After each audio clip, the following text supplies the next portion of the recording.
누가복음 20장 41절부터 21장 4절까지의 말씀입니다. 누가복음 20장 41절, 21장 4절까지의 말씀입니다. 누가복음 20장 41절. 예수께서 그들에게 이르시되 사람들이 어찌하여 그리스도를 다윗의 자손이라 하느냐? 시편에 다윗이 친히 말하였을 때 주께서 내 주께 이르시되 내가 내 원수를 내 발등상으로 삼을 때까지 내 우편에 앉았으라 하셨도다 하였느니라. 그런즉 다윗이 그리스도를 주라 칭하였으니 어찌 그의 자손이 되겠느냐 하시니라.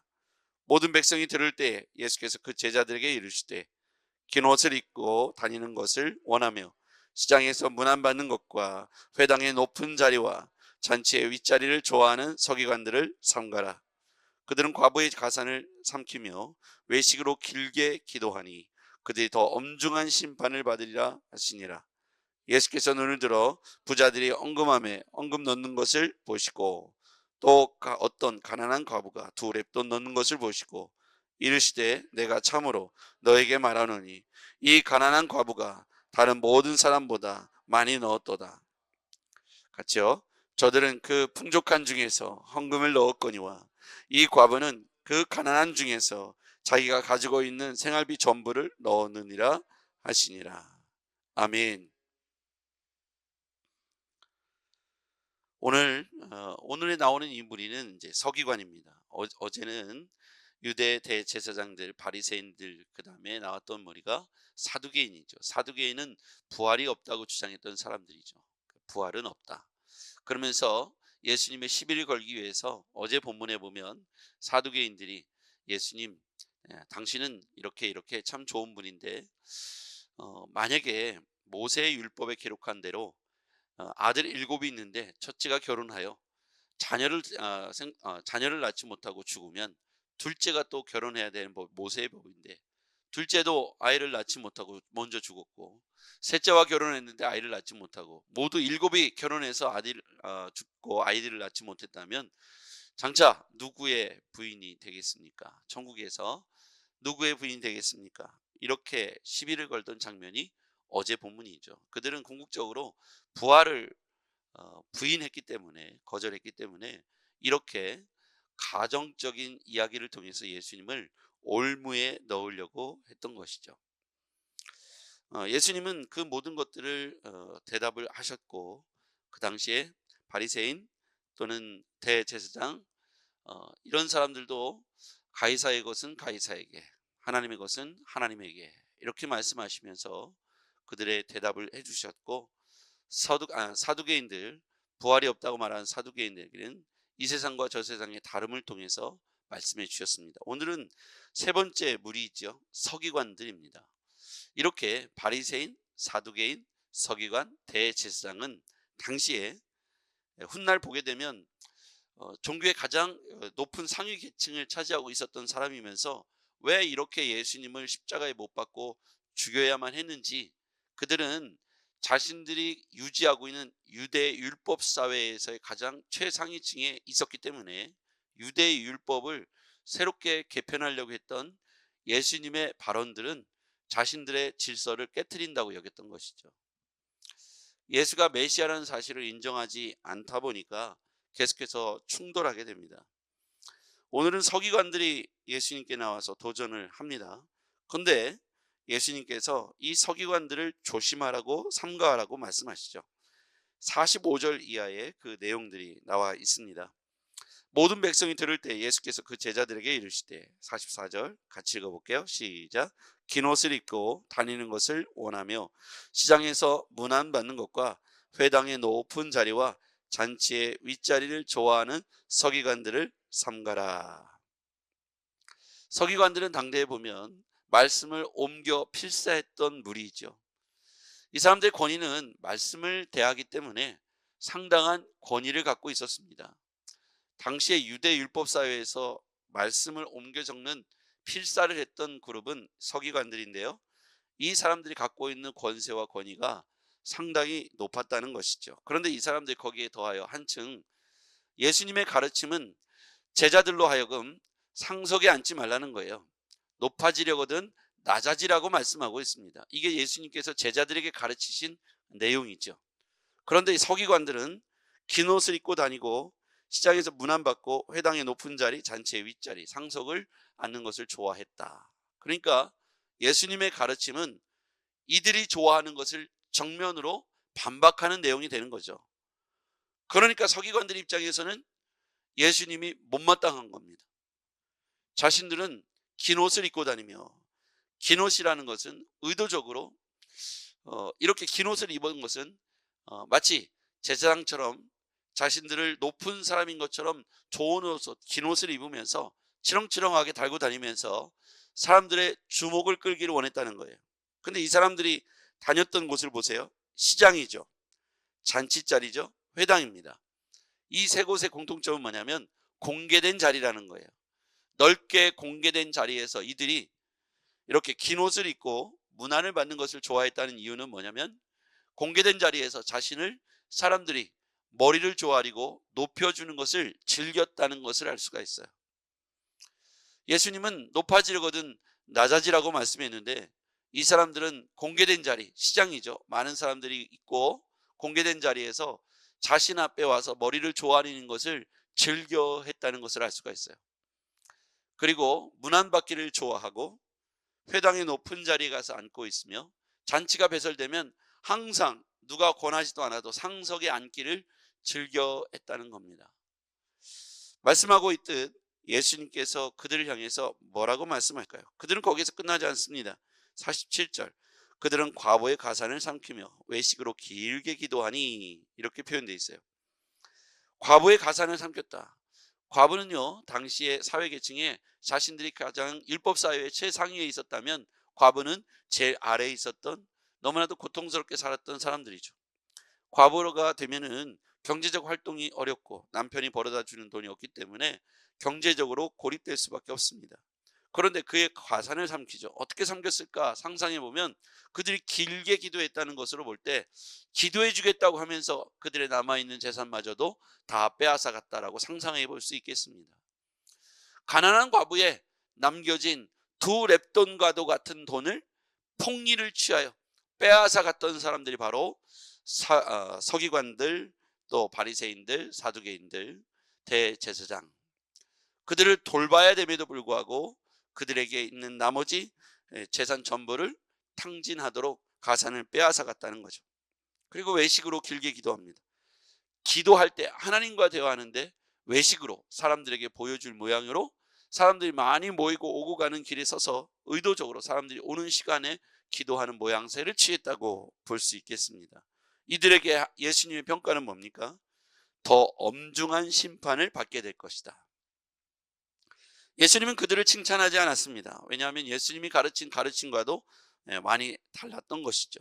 예수님은 낮은 자리로 가고 섬기는 자리가 되고 맨 끝이 되라고 말씀하고 있어요. 왜냐하면 그 자체가 맨 끝이지만 하나님께서 그들의 태도를 보시고 맨 위로 올려주시기 때문이죠.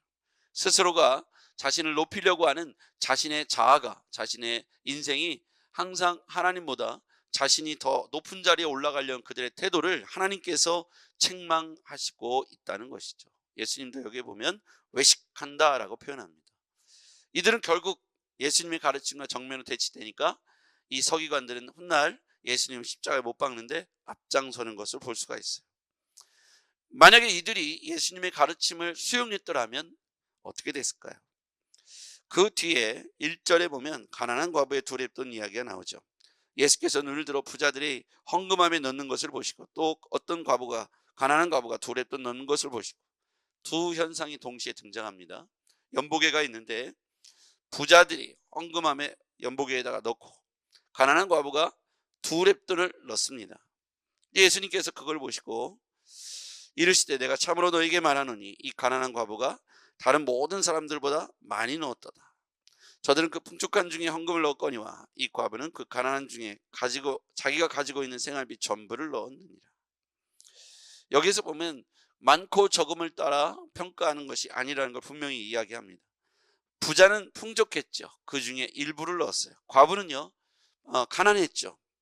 특별히 가난한 과부라고 표현하고 있습니다. 가난한 과부 2렙돈입니다. 이에게는 전부이죠. 분명히 대비되고 있어요. 부자는 풍족했고 일부를 넣었어요. 과부는 가난했고 전부를 넣었어요. 전부라는 말에 여러분 우리는 생각해 봐야 합니다. 전부를 넣었을 때의 마음은 어떤 것이었을까요? 이 사람에게 있어서 이 전부를 넣을 수 있었던 것은 그가 그 두 렙돈에 자기의 마음을 담아 드렸다는 것을 알 수가 있어요. 하나님은 일하실 때 물질을 통해서 일하시는 것이 아니라 사람을 통해서 일하신다고 저는 묵상하게 되었습니다. 하나님이 돈의 많고 적음을 따라서 일하시는 것이 아니라 사람의 숫자가 많고 적음을 통해서 일하시는 것이 아니고 그가 많이 배웠고 적게 배웠고를 통해서 그가 사회적 지위와 배경이 있음으로 없음으로를 통해서 일하시는 것이 아니에요. 하나님이 일하시는 방법은 그런 세상의 이치와 다르다는 겁니다. 하나님 안에서의 원리는 움켜쥐고 더 가지려고 하면 없어지고 나눠주고 베풀고 섬겨주려고 하면 그 근원이 마르지 않는 풍족함을 경험하게 되죠. 사르밧 과부가 마지막 한 움큼의 밀가루를 통해서 아들과 함께 마지막 양식을 해서 먹으려고 하는 그 장면에서도 이것을 보여줘요.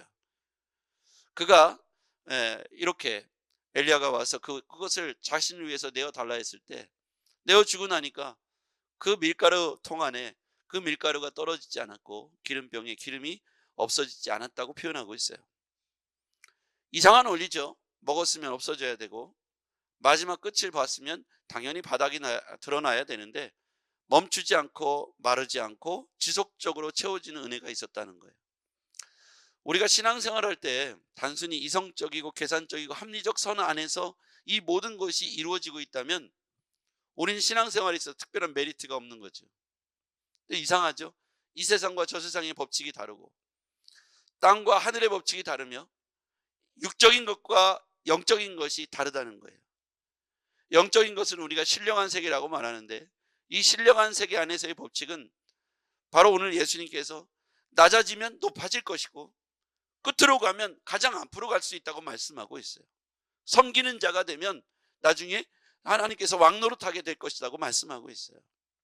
쓰고 나눠주고 베풀고 흘려보내면 더 많이 채워주시겠다고 말씀하고 있습니다. 우리는 대개의 경우 모으고 갖춰지고 가장 높은 자리에 올라가고 상석에 앉는 것을 현대인들은 좋아합니다. 서기관들을 향하여 예수님께서 외식하는 자들이여라고 높은 자리에 앉고 상석에 앉고 자신을 드러내려고 하는 존중을 받으려고 하는 그런 태도를 보시고 외식하는 자라고 나중에는 훗날에는 독사의 새끼들이라고 강력하게 말씀하십니다. 그리고 엄중한 심판을 받게 될 것이다 이렇게 경고하고 있습니다. 예수님이 말씀하시는 것은 태도이죠. 오늘 하나님은 돈을 가지고 일하시는 것이 아니라 사람을 통해서 일하십니다. 그런데 그 사람이 누구냐면 오늘 과부와 같이 삶의 우선순위, 자신의 삶의 가장 전부, 삶의 우선순위를 넘버원을 누구로 두는 것이냐에 대한 태도의 문제이죠. 돈이 많은 사람이 아니라 하나님을 사랑하는 사람을 통해서 일하시고 있다는 것입니다. 인류 역사를 통해서 어리석은 자를 통해서 지혜 있다고 하는 자들을 부끄럽게 하셨다고 말씀하고 있어요. 강하다고 말하는 사람을 통해서 일하신 것이 아니라 연약한 자들 통해서 강하다고 말하는 사람들을 부끄럽게 하신다는 거예요. 강하고 똑똑하고 돈 많이 가진 사람을 통해서 하나님 나라가 이루어진다고 말하면 세상에 말하는 이치와 똑같기 때문에 굳이 우리가 예수님을 믿어야 되는가에 대해서 우리는 질문할 수 있겠죠. 굳이 내가 하나님께 기도할 필요가 있겠는가라고 의심할 수 있어요. 근데 하나님은 멋진 역전승을 일궈내시죠.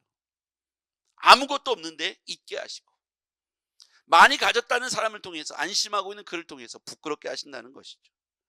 그래서 우리는 헌신된 한 사람, 모든 것을 주를 위하여 내어드릴 수 있는 하나님이 내 삶의 우선순위가 되는 그런 사람, 온전히 전부를 드리는 과부와 같은 사람, 그 사람을 통해서 하나님은 교회를 이끌어 가시고 시대를 이끌어 가시며 그리스도의 일을 풍족케 하시는 줄 믿습니다.